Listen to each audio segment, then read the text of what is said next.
सुरदेव मिलावे एक सिद्धि मन वृत्ति बतावे।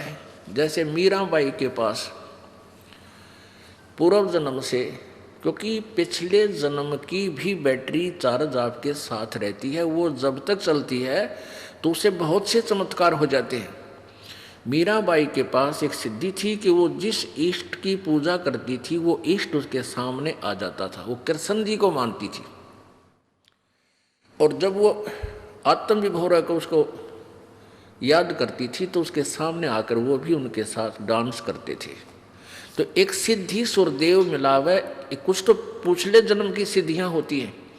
जैसे आपने देखा होगा कई महात्मा जिनके आज तक पूजाएं चल रही हैं, कोई किसी नाम थे, कोई हरिदास नाम थे, कोई गरीब किसी और नाम थे, तो वो बचपन से उनकी कथा पढ़कर देख लो, कहते छोटे से ही न चमत्कार शुरू कर दिए थे।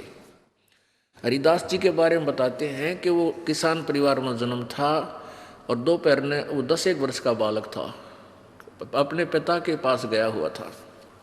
हरिदास जी के पिताजी जो है खेतों में किसान अपना हल जोत रहे थे, तो पिताजी दोपहर ने खाना खा के स्वयं तो कहने लगा मैं रेस्ट कर लूँ और आप बेटा इन बैलों को पानी पिला लिया। और ये छोटे वाला तालाब है, इसमें तो जल है नहीं, कति सूखा हुआ है, वहाँ दूर ले जाना, वहाँ जल मिलेगा, क्योंकि वो वहाँ ही जाते थे उस तालाब में, उसमें जल देखा था नहीं।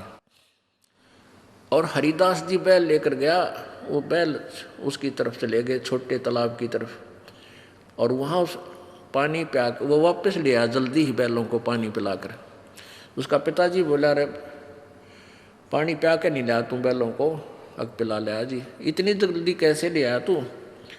वहाँ नहीं ले गया, वो कम से कम 1 किलोमीटर दूर था, और वो दूर जो छोटा तालाब सूखा पड़ा था वो था ज़्यादा से ज़्यादा 400 फुट की दूरी पे।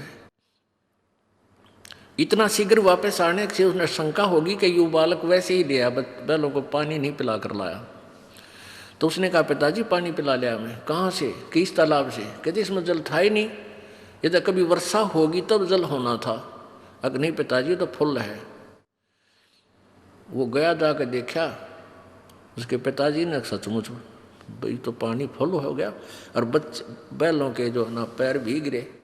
तो इस तरह की सिद्धियां उस पूर्व जन्म की बैटरी चार्ज से ही होने लगी थी। आज तक उस हरिदास जी की पूजा शुरू हो रही है, लेकिन पूर्ण मोक्ष नहीं है, क्योंकि भविष्य की साधना शास्त्र अनुकूल न होने से जीवन व्यर्थ हो जाता है।